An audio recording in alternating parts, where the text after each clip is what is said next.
You say that every week. Okay, good morning, everybody. This is Senate Transportation Committee. Our first item on the agenda is Vermont ride-hailing regulations, and we have many people that want to speak on that issue this morning. I will leave it up to, good morning, everybody. I will leave it up to all the folks on the screen who would like to go first. Sue, or you want to have someone else go first, or? Good morning, Senator. I'm happy to start it off. I understand that, John, you're only available from 10 to 11. So if you're interested in going first so you don't have a time crunch, that's also fine. Just want someone to give us the big picture of what we're addressing here this morning, and then we can go from there. Okay. I'll start with that. Okay, thank you. Yeah, I have no context. What is the context? Well, we're going to find out right now. Gee, relax. I don't even know what hailing means. Take a deep breath, okay? Come on. All right, here we go. Okay. Thank you for entertaining us, allowing us to entertain you this morning, and for enabling us to talk about some really neat innovations that we're doing in our public transit services in Vermont. And I think, for the record, I'm Sue Minter. I'm the Executive Director of Capstone Community Action. And many of you know I've spent a fair amount of my career working in state government, and in particular on transportation, with a keen interest in public transportation. And frankly, since I had the great honor of working with all of you in the legislature, and then even in the executive branch, in the Secretary's Office of Transportation, I think we've come a really long way in the last decade. And I'm proud of that, as I'm sure you are. Now, 4 years ago, I became the director of an organization, Capstone Community Action, which has as its mission to end poverty. We've been working since 1965 on a variety of innovative ways to address that. And really, it's twofold. It's meeting people who are in crisis, whether it's housing, food, or heat, and then giving folks the tools to actually move out of poverty, to establish economic security and independence. That's all of our goals. So after 25 years thinking about transportation, and now thinking about the community and the folks who are really challenged in our community, I've come to find out what a critical role that public transportation plays in actually helping people out of poverty, and actually the glaring gap that we face in this. And none of that's a surprise to you. So we had at our organization about 3 years ago, a strategic planning exercise with all of our partners and our clients, and what's the biggest thing that we really need to work on. And it came to us again and again. Every organization I work with, it's transportation, that folks in our communities cannot afford a car. And we've talked about this. They can't. Some of the folks who can afford a car, you have supported our work through Mileage Smart to actually get them in, get used cars that are energy efficient into their hands. And we're making a dent with that. Thank you. But there are so many folks who really don't have access to a car at all and won't be able to afford them. At the same time, we have employers who cannot get their folks cannot fill their positions. The CEO of Central Vermont Medical Center pre-pandemic told us they had 200 positions unfilled, and that when they've surveyed their folks, the biggest challenge is transportation to get to and from work. Same thing with darn tough socks. Same thing. I'm sure you hear it all over the place. So we're sitting here going, can't we get the folks we serve who need to get a ride to work? And can we do that in the framework of our existing public transit system? And can we use new technologies? If you go on a trip right now to an urban area, you don't need to rent a car. You need a phone. You need an app on your cell phone. It's called Lyft or Uber. And you use that to just get where you need to go and to get a ride immediately. Why can't we have something like that in Vermont, in rural America, And why can't we use these technologies to support our public transportation system, our fixed route services, to actually extend their reach? So that's what this idea is. And oh, by the way, we have this other problem called climate change. I am a Senate appointee to the Vermont Climate Council. We have developed a climate action plan. I'm sure you're worrying about it. Very ambitious. That looks to transform our fleet of cars to electric cars. So we're putting these ideas together. We are establishing a new nonprofit organization, something that Capstone has done over the years. We were the incubator for Downstreet, our affordable housing organization.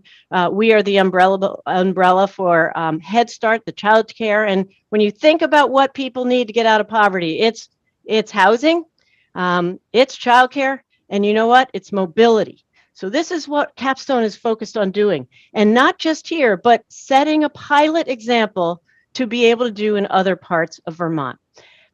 We are so grateful to the Agency of Transportation, who, and most importantly, with Green Mountain Transit, who are partnering with us for a piece of what we're doing.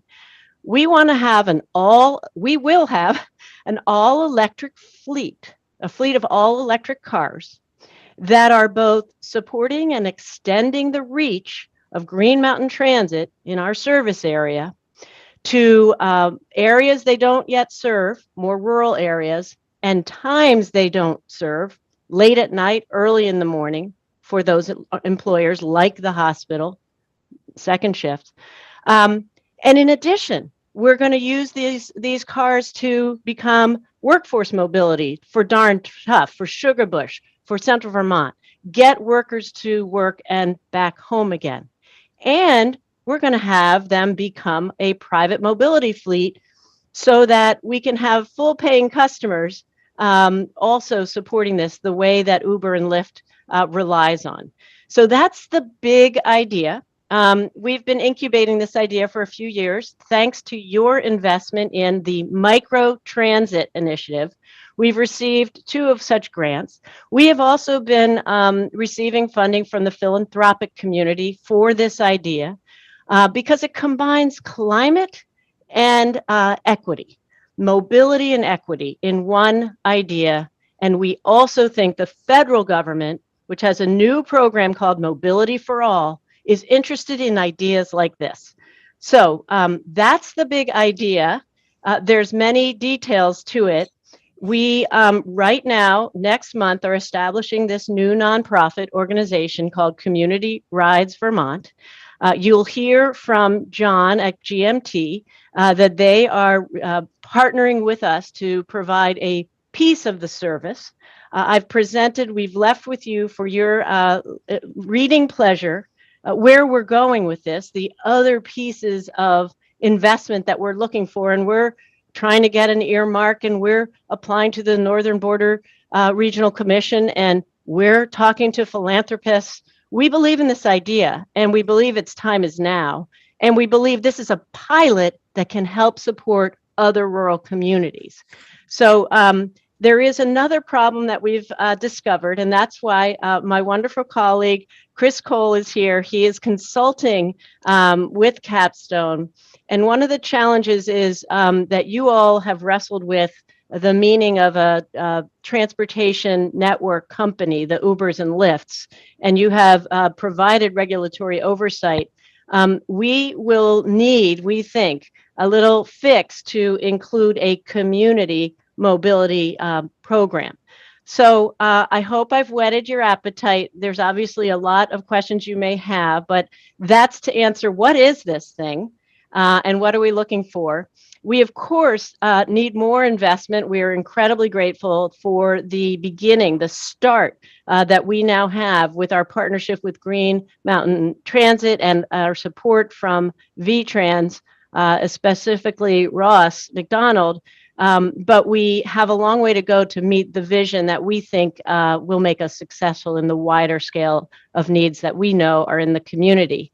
So with that quick intro, Mr. Chairman, if you'd like to hear more details on the legislative fix, that would be Chris. If you'd like to hear more from GMT on how this partnership is evolving, that would be John. Sue, I just have a question. We're in the final phase. Is this something that you need to have addressed now in terms of the language on Uber, Lyft? I mean, we're trying to get a bill out of here tomorrow. So this is, this information is interesting. I would have questions about another nonprofit and another structure to be more bureaucracy to be fed, as opposed to actually money going out and memorandum of understanding or other methods than simply creating another entity. Because I'll tell you, on the budget committee, every entity that gets created, United Way has created something, Bridges to Employment. And now they're coming in and saying, now help fund us, we're wonderful. And so all of that competes with base funding and current commitments. So that's a different issue. But my question is, if we want to move on this concept, do you need statutory language change today and tomorrow? Thank you. I can explain why we think we need another nonprofit, and it has a lot to do with liability and insurance, and the challenges that presents for Capstone and the risks it presents to Capstone. But I hear you. But if you work through Green Mountain Transit, don't they deal with risk and liability? They have a lot of volunteer drivers. We don't need to get into the detail. I am just really very concerned about growing more bureaucracy, more administrative overhead that competes with getting, services directly to people. So that's my first response. But my first question is, first and foremost, are you asking for a statutory change in the next 48 hours?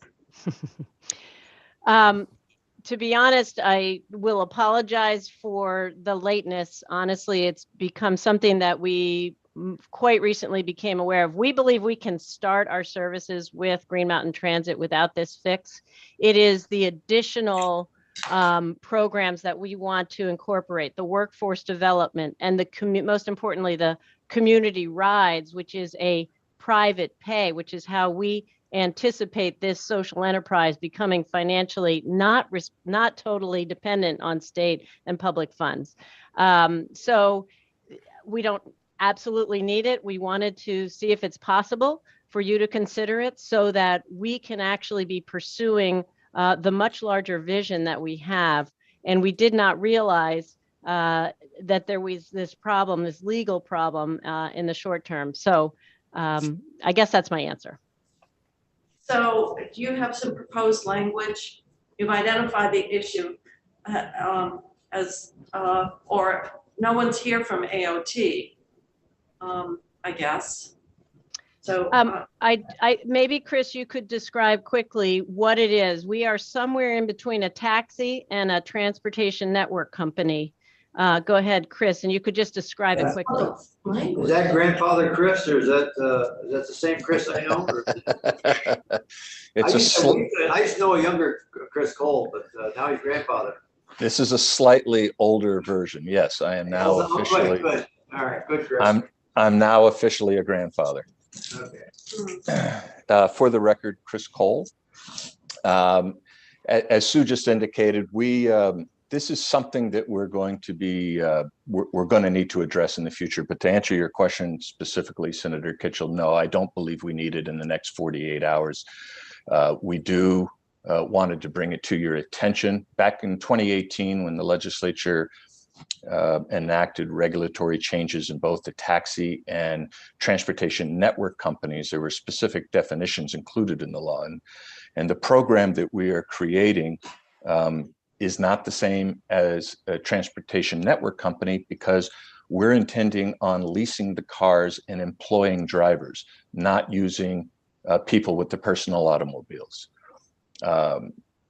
It's the volunteer network that you addressed earlier is actually has been very challenging in a pandemic, and the numbers for volunteers were going down. This is a challenge that this service, and one of the reasons that GMT wants to partner with us, is that we can extend the reach of the services that they're currently providing where they can't get volunteers. In the transportation network company, there's an exemption that for mobility companies who provide services through a contract with the transit agency or extend the reach of transit services are exempt from the definition of transportation network companies. When our services first start up, we will primarily be supporting GMT in their existing operations and providing services in electric vehicles. So it won't have an impact. Where it will have an impact, as Sue indicated, is when our program starts to grow and we won't be able to provide rides for the general public at market rates, because Capstone and the new entity have a larger service area than just Central Vermont. It's also Lamoille County and Orange County. And as you know from the 2018 legislation, taxi companies are regulated municipality by municipality. The legislature did put in background check requirements that apply to taxi companies now, and that was a good move. It creates a similar regulatory structure across the state.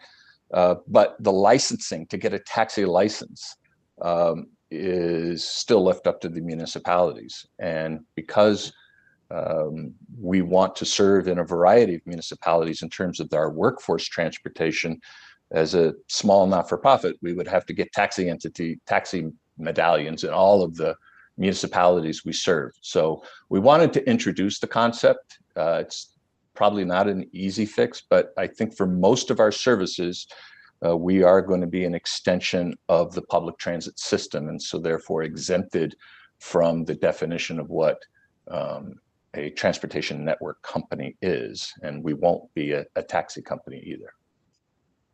Okay. John, you are next, I guess, because you're on a tighter schedule. Go right ahead.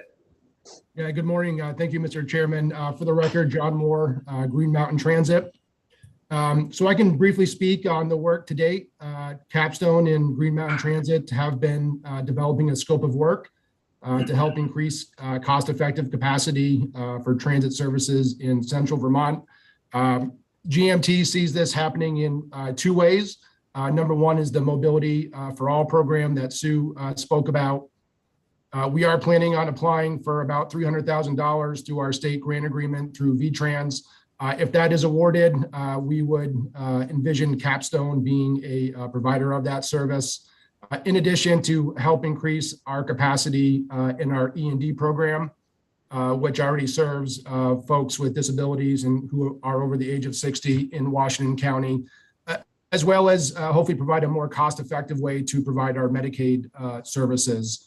So we do see benefit there. To Senator Kitchell's point, I do just want to mention that GMT does want to focus on coordinated transportation services.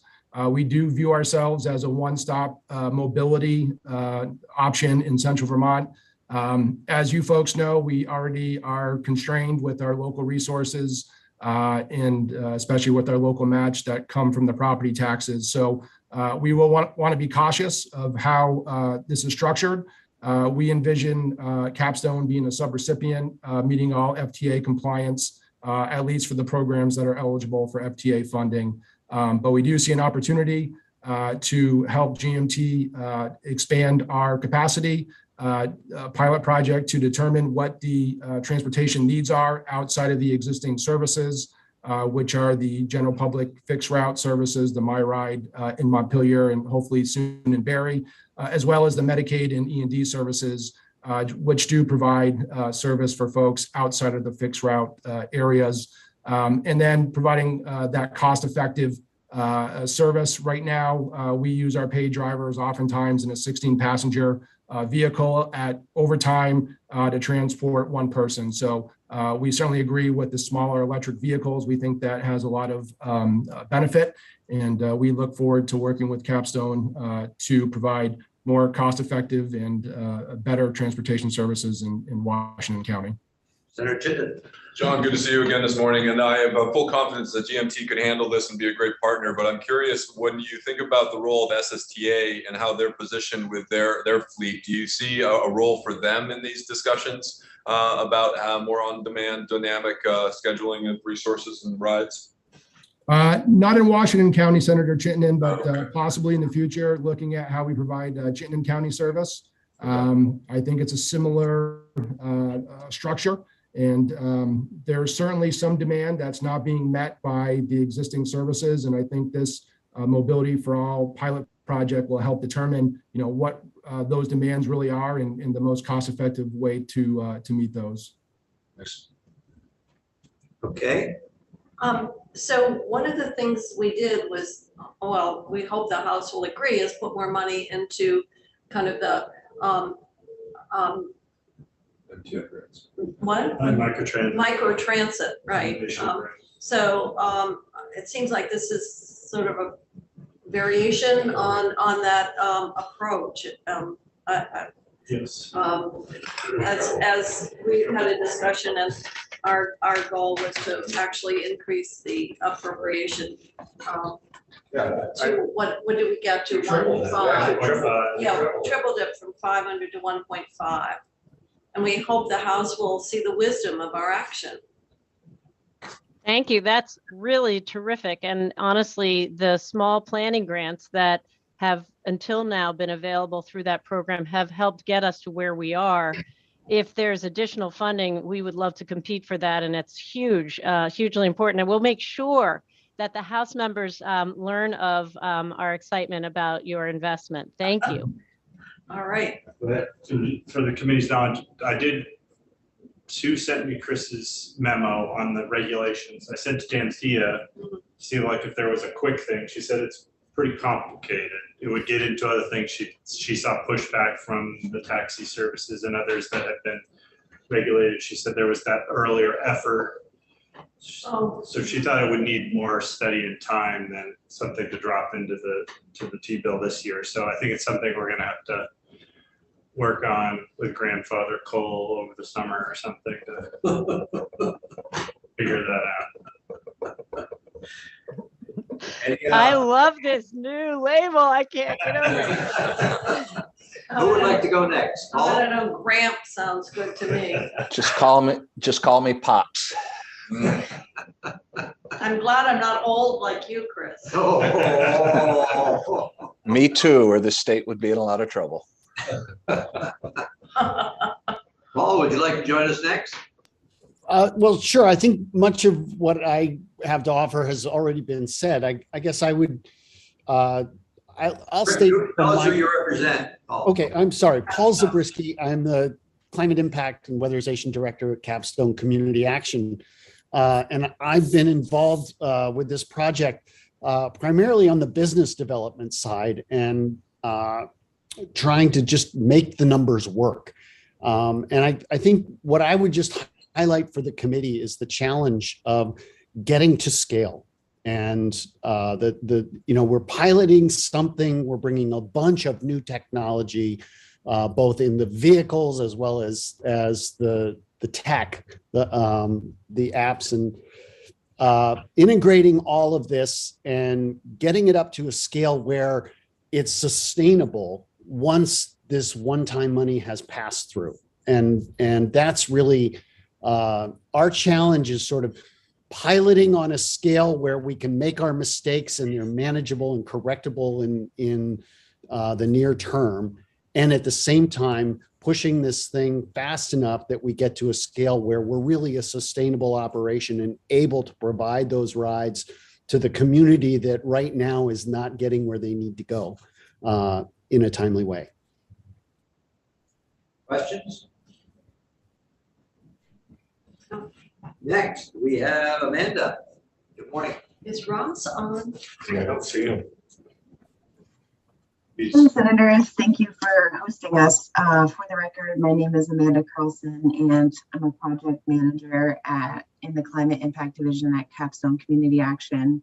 I've been working over the past year to develop this program, and just want to give you a little history of how we've come to decide on this micro transit kind of ride hailing service that is really properly scaled for rural communities in Vermont. And I think there's so many different use cases for the program that we're proposing.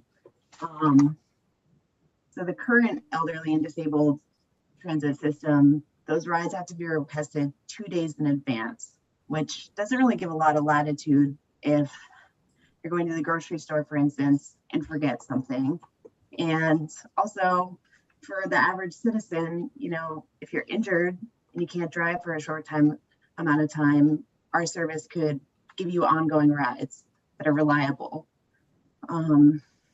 Another route use case would be, if your car is in the shop for a couple days, you need an ongoing ride, or you need an ongoing ride to work because you can't afford to buy a car and you need a couple months of rides to work.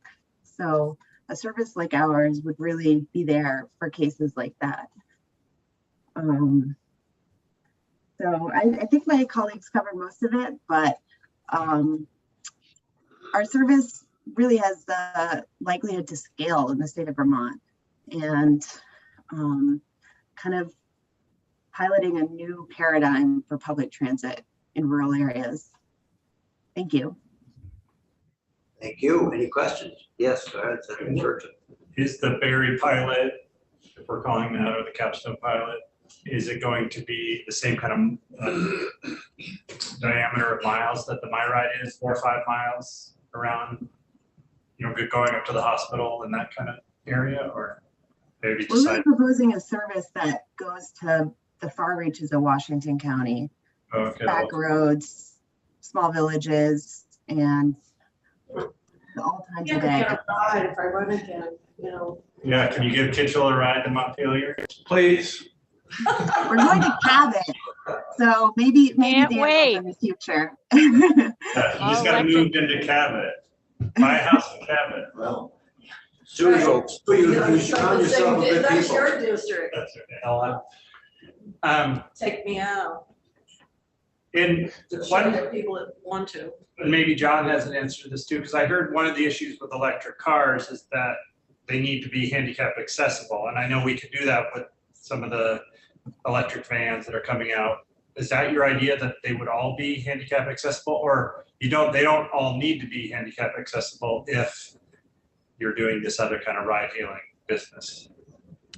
I think initially when we start operations, we're going to work out an agreement with GMT where we utilize one of their lift-equipped vehicles. It doesn't require a CDL driver to provide those lift-equipped services either before GMT's operation or after GMT's operation for this community rides program.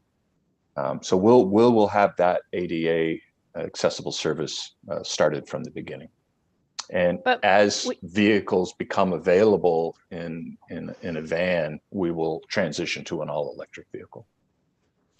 And I just want to say we're very committed to the all-electric vehicle. And, one of the first things we're going to do is create an all-electric vehicle hub, so that, imagine on the Barry Montpelier Road, we transform a gas station that is out of business, and you will see many of them, into a very clean facility that is going to have a bank of electric chargers, hopefully with the solar canopy and storage systems. And we're talking with Green Mountain Power as well. But, unlike the current, vehicle places that GMT has, which have to have mechanics, we don't have the same maintenance challenges. We're going to have a clean facility where we're looking at washing cars because we need to have these cars clean. But it's going to be a very different look, and it's really the future. This is a new model for rural mobility. And we, unlike the companies like Uber and Lyft, we do not want to disrupt the existing public transit system. We want to enhance it.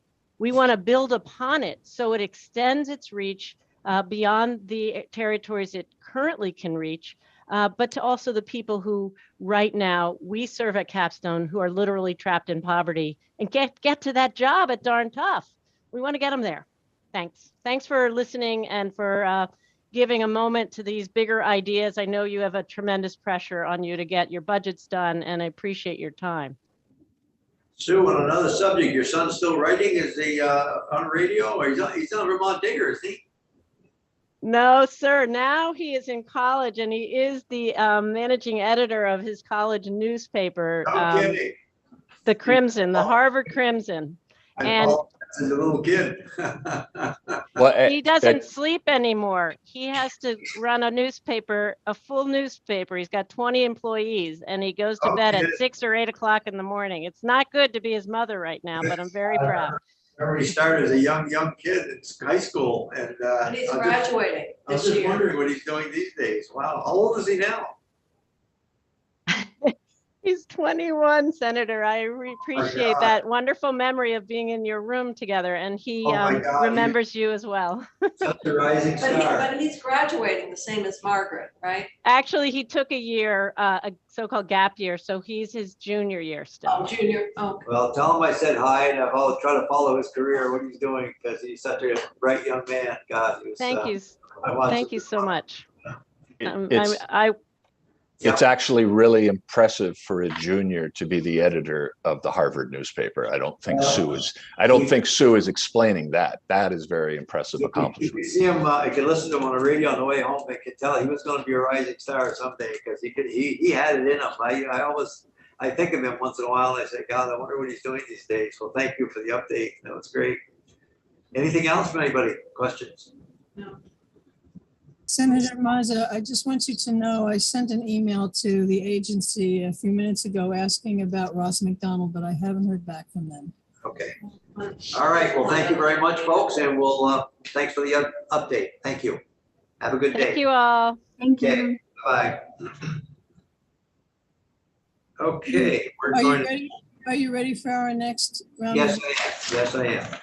Yes, we are.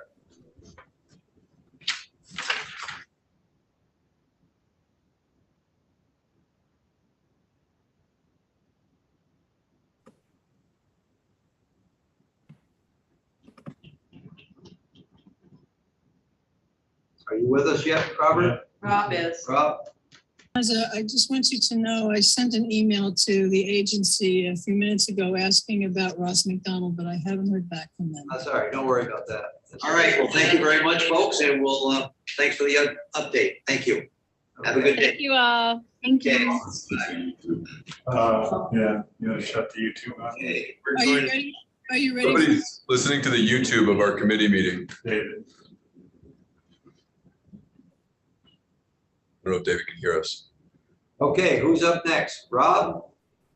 Yes, thank you, members of the Senate Transportation Committee. I'm Rob Kidd with the Vermont Sierra Club, and I appreciate the time you take talking about non-electric vehicle programs in the transportation bill.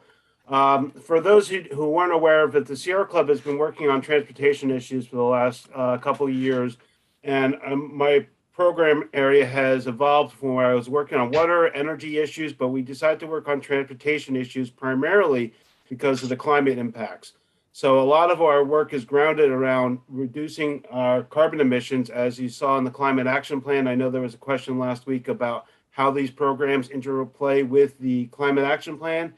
And in my opinion, it's all the above follow along the Climate Action Plan, whether we're doing a vehicle electrification or we're exporting transit or supporting bicycle and pedestrian infrastructure. So since I already testified amongst you around vehicle electrification when I was with the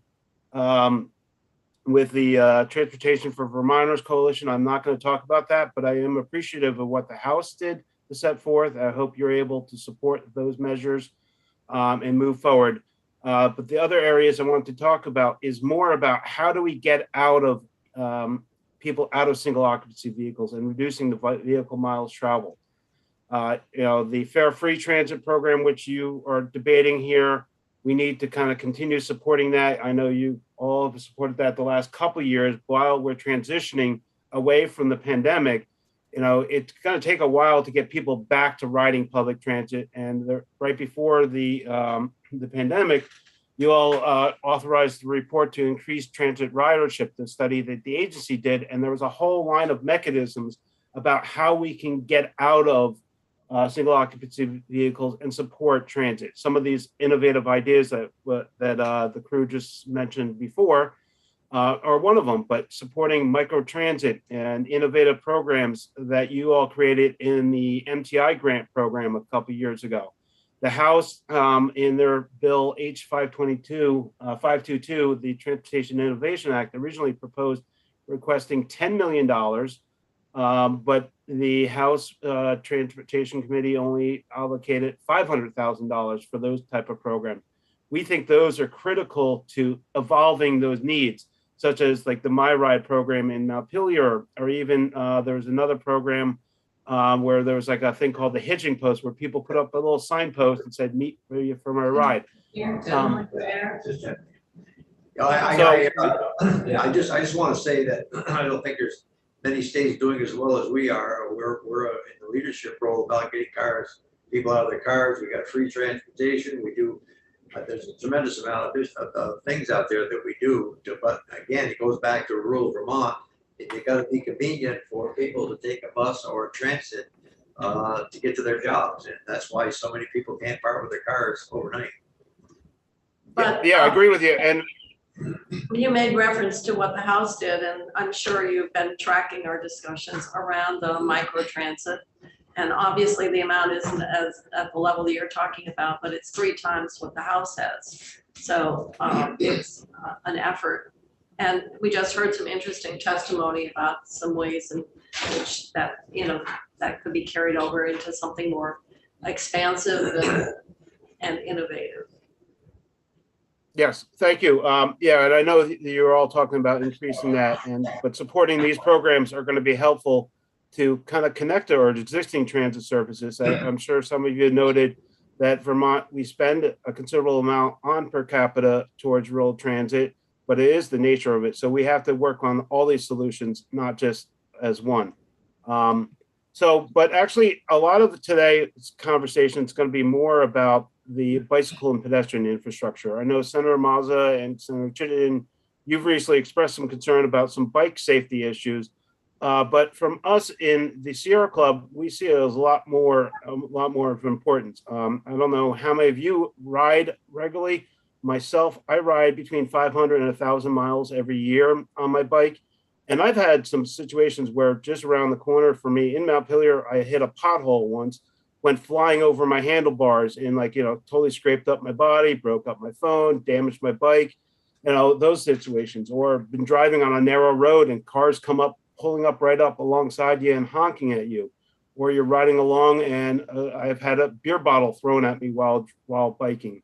There's even some gravel issues. So we need to kind of make the roads safe for all users so we can get at our particular goals. But I want to make sure that we kind of look at this and having a more intensive conversation across Vermont. Like just yesterday, I sent out an email to my Sierra Club membership, and I got about 100 comments about people who want to see the roads safe for us, safe for all users. So how are we going to get there? We're doing it as we speak. We're doing it as we speak. Yep. We have one of the best records in the country for bike usage and widening our shoulders and putting bike lanes. So when I hear we're not up to it, we are. I know exactly. I've been on this committee for many years.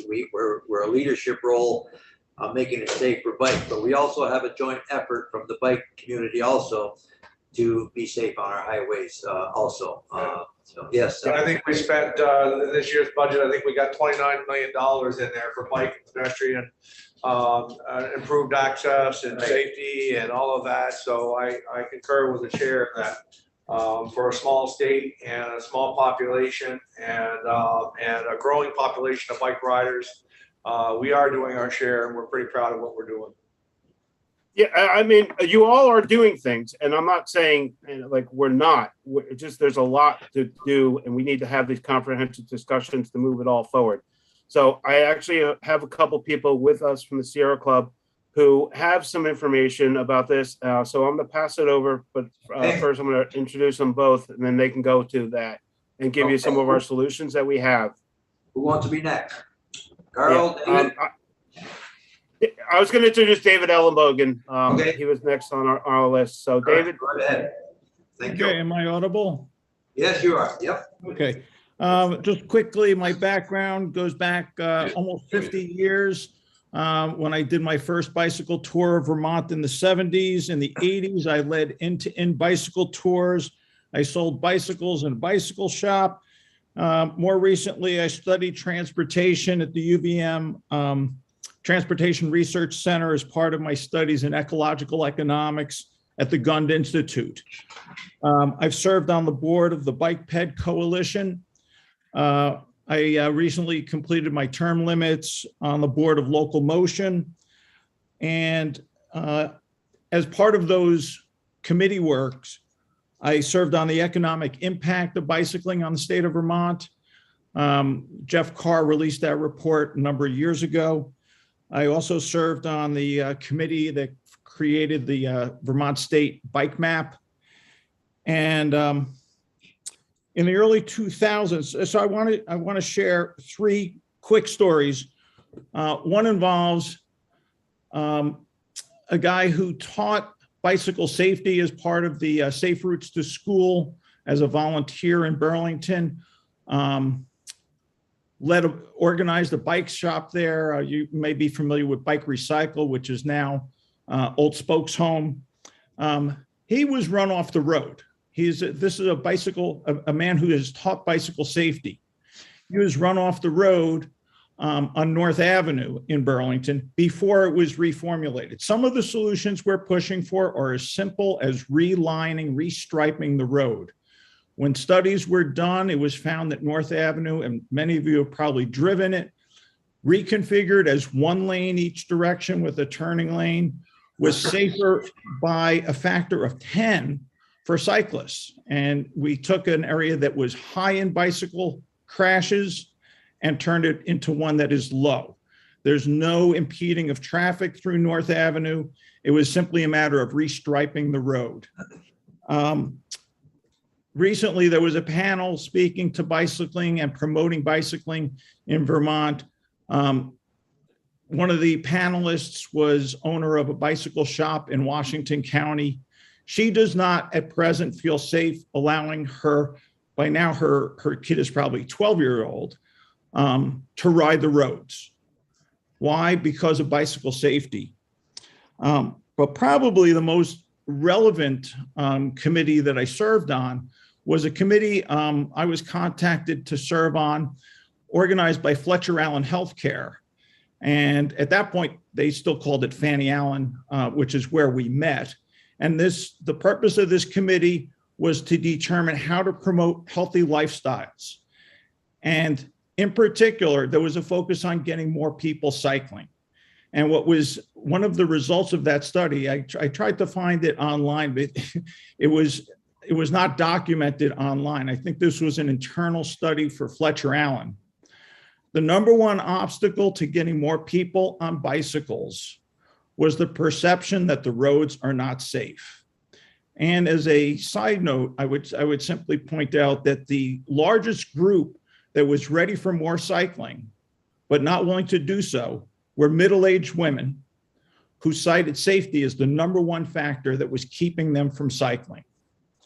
Given the need for non-fossil fuel powered transportation, the importance of promoting healthy activities for people of all ages and abilities, the economic vibrance linked with more bicycle touring and cycling vacations, and the availability of funds, committing to improving only 90 miles of state road would be a real disappointment, and it would appear right now as a lost opportunity to improve infrastructure that multiple generations will benefit from.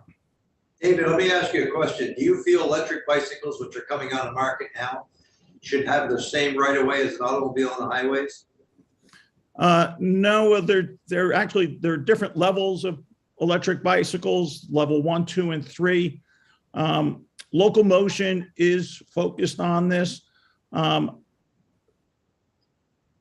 Electric bicycles. The other day, and they were not interested in any sort of legislation or anything that would involve electric bicycles. So what's your feeling on that? Well, I support Local Motion's stance. I think you said Local Motion had testified regarding e-bikes. Right, that's right, but they didn't With think. safety, They didn't e-bikes think, and safety. Safety, they didn't think it was a problem right now. That electric bikes that go 35 miles an hour should be allowed on our highways. Well, here's the thing. Electric bicycles are capped. There's a governor on electric bicycles that caps the speed at 20 miles per hour. And it's increasingly difficult for consumers to override that governor. Currently, there are plenty of road cyclists, and these people were well represented when we put together the Vermont State Bike Map. You can go 45 miles an hour on a road bike without any motor. So currently, a road bicyclist, somebody on a touring bike or a road bike going downhill, they're going to exceed 30 miles an hour without the assistance of electricity. The real purpose of electric bikes is to allow people to travel terrain, which is especially hilly here in Vermont, with a load of groceries on the back of the bike. It allows people who would otherwise fear going out on the roads at all to get out. They're not getting e-bikes to go 30 miles an hour. So thank you. And I think I'm of a similar mind with these general concepts, but for me, it always comes back to under 16-year-olds. We don't allow 15, 14, 13, and 12-year-olds to drive any type of vehicle on our roadways because they need to get a license at 16. But with these new e-bikes that can go 20 miles an hour, which is a very fast speed, do you think there's any reason that we should have some age-specific restrictions and standards for e-bikes that are marketed for 12 plus should not be used by kids between ages of 12 and 16 on our highways without parental oversight or some sort of licensing or registration or some sort of certification of preparedness for how our roadways behave and how dangerous vehicles are with physics as well as weather conditions? Well, again, I'm not sure it's productive to use this as an e-bike conversation. Parents recognize now that there are kids with mountain bikes with full suspension that do crazy things at age 13, going down trails of single track in the woods. And what a parent allows their kid to do, we can't regulate. And there are kids on road bikes now. When I led bike tours, the owner of the operation, his son joined us on a road bike where he was probably 12 years old at the time, and he routinely went over 30 miles an hour on paved downhills. So the other thing is e-bikes are currently quite heavy. So a 12-year-old kid, and they're also costly. So having a 10 or 12-year-old kid let loose with an e-bike is really, it's going to be a parental decision. And my guess is when they're growing as quickly as they are, they're not going to be outfitted with a $3,000 plus e-bike. Okay. Shouldn't have bought one for $280 at Costco. There's a bunch at Costco for $280. Yeah, so $3,000, yes. And the other thing is that the range of these are so much more greater than what our trial is gonna pedal assist. It's gonna put them longer on the roadways, further from home, more opportunity to find themselves in danger. And what happened to the premise that the roadways were a privilege to operate on and not a right? Because that's really what kind of we say about people driving on our roadways, that it's not your right to drive on your roadway, it's a privilege. So I don't think it's really out of the question that we might want to be looking at what Senator Chitten's brought up from 12 to 16-year-olds, that it might be a privilege for them to be on the roadways. And for that reason, that maybe they should have some education before they get out and mix with traffic. Well, can I just respond quickly? And then I know Carl has points that he wants to share. Some of you are probably familiar with the Crossett Brook School in Waterbury. It's a grade school near the intersections of Route 2 and 100. Currently, there are kids, I think we're getting a little bit distracted by e-bikes, and they're important, but they're especially important for adults who have maybe leg or knee problems, transportation issues, and they can get that last mile. There are kids in downtown Waterbury now who cannot safely bike to the Crossett Brook school. We're talking about a distance of 1 or 2 miles. We're not talking about a need for an e-bike. We're talking about a kid on a single speed bike who cannot safely bike the mile to school because of how the shoulders are configured. Senator, I think the reason why we're distracted, because you guys come to for our committee, which we're honored to have you, telling us that we're not doing enough, and making recommendations of what we need to do better. And we're coming back to you with some recommendations of what we see that you folks need to get behind and do a little bit better. So I think it's kind of fair that we kind of bring up what our concerns are, because this is an open dialogue discussion about how we can further our roadways and to bicycle travel, whether it be bicyclists or e-bikes. So I think it's a fair discussion that we should be able to allow to bring up what our concerns are as well, seeing how you're bringing up what your concerns are. Carl, you're Yeah, next. so Senator Ingalls and Senator Mazza, I appreciate that conversation and dialogue. And this is part of the thing is I think there's been too much of our focus of our roads all being about the cars. But if our policy, state policy, is to reduce our carbon emissions, get people out of single occupancy vehicles, bicycles are one of the, and walking is one of those solutions. So we got to figure out how we can co-mix together and have a bigger discussion. Going into the legislative session, there were some pieces within the Transportation Innovation Act that House members proposed to the Transportation Committee there that didn't get taken up. And in my view as an advocate, I was hoping we'd have a bigger conversation about the bicycle pedestrians issues, because what you all bring up are real issues. We're not in a vacuum. So we need to have these more diverse conversations. So I appreciate that time. Hey, And Carl, we'll look right into ahead. what you're saying.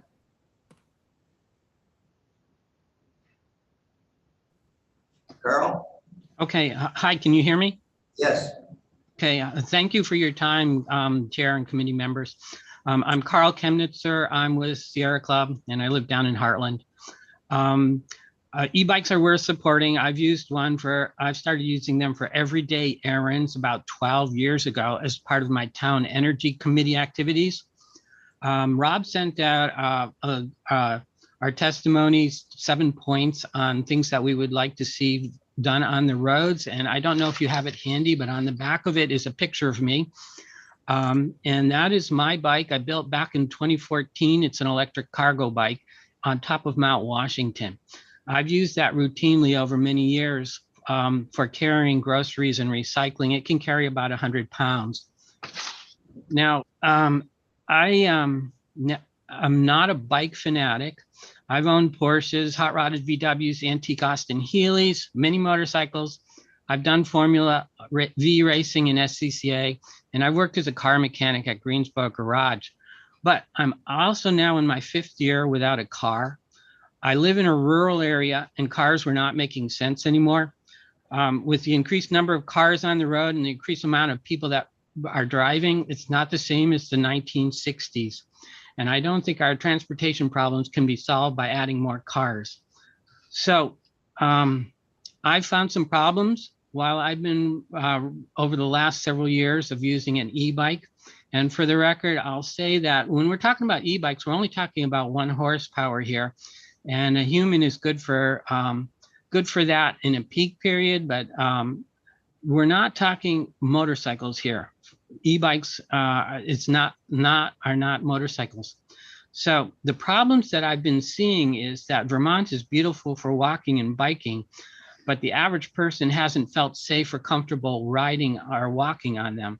And if we want to change our transportation system, we're going to have to do something about this. Now, I have been one of the main organizers of the 4 largest electric vehicle events in New England over the last several years. I've also given over 2,000 test rides on my e-bikes, and I've helped organize the Upper Valley Electric Bike Lending Library, and I've led workshops on converting regular bikes to electric bikes. And I consistently am told, people have told me about the lack of safety, comfort, and convenience. This is why they're not riding. I helped get 6 bikes ready for this spring in the past couple of months, and 3 of the owners told me that they will not ride on the road. They're all middle-aged men who don't feel safe enough. I've had one town planner here in the Upper Valley tell me that in the fall, he hangs up his bike in the garage and he says, well, I survived another season. So we've had this conversation. It's been going on for several years now, and we've started talking with VTrans about things that can be done about it. And we put together this list of transportation priorities that we would like to see happen. So VTrans isn't very strong on a bike plan right now. They think what they're doing is fine. And I would, my comment on that is transit planner Jarrett Walker has commented that a great deal that traffic engineers are trained to say are just prejudices of the past wrapped up in manuals. For example, the MUTCD last year came under strong criticism during its renewal for its neglect of bicyclists and pedestrians. So we're looking to improve the road situation. Now, if you look at the testimony that Rob sent in, our plan with the 7 points, it seems like VTrans is in agreement with updating the road standards. This is point number 1. But most likely VTrans is going to be taking their updates from the AASHTO manual, road manual, and we would like to see them include a lot more points for bicyclists and pedestrians taken from the NACTO, the National Association of City Transportation Officials Guidebook, the Dutch Crow Design Manual, as well as looking at their space allocation on the roadways and using like the road allocation policy from the Institute for Transportation Development Policy. And we'd like to see VTrans also make the implementation of the Complete Streets multimodal guidelines mandatory instead of their record on this over the past several years has been pretty dismal. So moving on to point 2, where possible, we would prefer to see a separate bike lane and pedestrian walkway away from vehicular traffic. This is kind of the gold standard. We're not expecting it, but this is something we'd like to aim for where it's possible. We're doing that now. I hate to interrupt, but we're doing that now. I don't know what you're missing here, but we are doing that now. Every project that goes out to bid, whether it's paving or if there's shoulders, we pave it. But Yeah. I just want to remind you of one thing. The motoring public today assume they have the highway because they meet the standards of their automobile. They have the tail lights. They have every standard possible in that car. And now bicyclists do not have to have those standards at this point. They don't have to have the tail lights. It's not mandatory. If they're going to go in traffic, they got to somehow work with the motorist. The motorist is paying a gas tax. The motorist is paying a registration fee. Not that bikes should do that. I want to encourage bicyclists. But on the other hand, they play an important role on the safety with automobiles because automobiles have been on the road for hundreds of years or 100 years, and bicyclists are now entering that. And we need standards for bicyclists if they're going to enter onto the traffic. That's all I'm asking for. And I'm not seeing to get very much results about it. So they can go on without directional signals, without hand signals. No one tells them how to ride with traffic. Yeah, I would agree with that. And so that leads us into the second point where because actually bicyclists were there for about 15, 20 years on the roads and led the good roads movement well before cars came into commercial existence. Cars being what they are took over. And that was with a lot of help from the federal government during the 1920s, 1925, with Herbert Hoover holding a automotive congress to promote cars during a low period in car sales where many of the manufacturers were going to crash. And since then, the policy that developed led into the interstate policy, highway policy post-World War II. It's all been focused on servicing cars because they were, at the beginning, they were creating such havoc on our roads. And there hasn't been any course correction. And so what we're calling for now is it's time for a course correction on priorities on the roads. So in point number 2, what we'd like to see is some actual space on the road dedicating for pedestrians and bikes. And this is as simple as a decent shoulder. Point number 3, when we've talked with VTrans about this, they used to be trying to implement a 3-foot wide shoulder. And this year, past year, they have increased it to a 4-foot wide shoulder. So they're seeing the need for this. They're just not doing it. We would like to. Wait a minute, what do you mean they're not doing it? Tell me. When It's available, space is available, they do it. For example, in my town of Heartland, in the past 4 or 5 years, both Route 5 and Route 12 have been repaved, and there was not a single consideration for any bicyclists or pedestrians. The road shoulders stayed the same, and I've heard the same thing for repaving Route 132 up in Thetford, that even in the center of towns, you know, it's one thing to talk about way out in the countryside, but within a mile of the center of town, where you're far more likely to have people walking or bicycling into town, that is a priority area for putting in some sort of accommodation. Senator Chittenden. So I just want to say, I'm in agreement with a lot of your points in here about the width of roads and so on, but in defense of VTrans and our local municipalities, just road improvements happen gradually over decades because it's very expensive and it takes planning. So I see us doing everything we can from a municipal perspective and as a state perspective, but certainly if there's opportunities for improvement, I hope you're voicing those at the right points in the planning process as we go along. But I think we also need to accept that bikes can't and shouldn't go everywhere. We aren't going to allow bikes on interstates, and there's going to be some highways where we have to set certain parameters. The automobiles industry and the society that we've accepted, and we have rules over who can drive, what age they need to be before they can go on our roadways. I would just like to see more acceptance of the biking advocates that we need rules for bicyclists, so that there are some parameters around when you want to enter and use our roadways with electrically motivated vehicles. There should be some fair set of rules just to achieve the safety benefits that we get by having 16-year-olds be the age of permissibility to use our road and motorized vehicles, and having to get a license and so on. I just don't think you advocates for bicycles should be so adamantly opposed to any types of rules focused on safety to get bicyclists on our roadways. That's what I'll say, and leave it at that. Okay. Anything else? We have to get back to the T-bill. Yeah, our time's run out, so we'll give you another minute, please. Okay, well, you have the list of the other points that we have, and the 10-foot road width is a good one, and it's legally permissible. And we would, I think I'll wrap up by just saying that we do have some climate and environmental mandates that we do have to meet. And the increasing the use of bicycles and pedestrians on the road should be a higher goal than it has been in the past. Point number 7 on our list that we would like to see of actions is that we would like to see VTrans de-emphasize level of service and throughput. And similar to California, they realized that was promoting sprawl, which is another Act 250, which is a whole nother thing to discuss. But they started to look at vehicle miles traveled when they were evaluating highway projects. And we'd like to see a place in that in VTrans's calculations when they're making their list.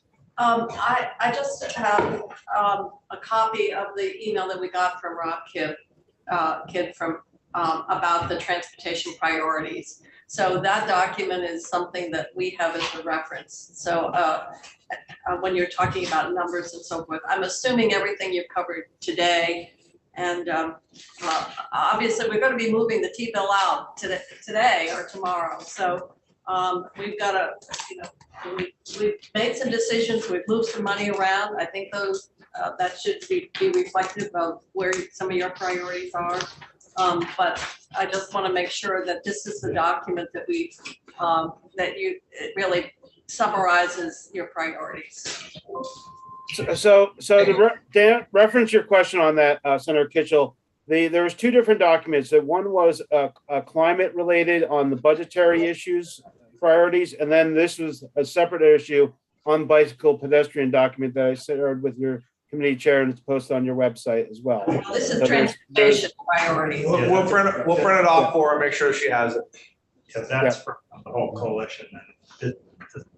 Today, they have on the website 7 points. Oh, That's a okay. little different, but it's Yes, Tom's printed now. All right, thank you. Okay, thank you very much for Thank coming. you. Appreciate it. Yeah, thank you very Yeah, much, thank you. committee, for your time. All right. thank you for your time, and we look forward to having a more intense conversation on bicycle safety. So Thank thanks. Yeah. Thank you. What, bicycle safety? Looking at it, drawing my attention. All right, so we're now to Anthea. Is Anthea with us this morning, Jeannie? No, she was not scheduled. I could see if she's available. The amendments and So how are we going to continue our discussion here? I don't know. we have the draft amendments. Can you get a hold of her? I will try to do that now. Okay, You want me let's take a 5-minute break. We're gonna take a 5-minute break and then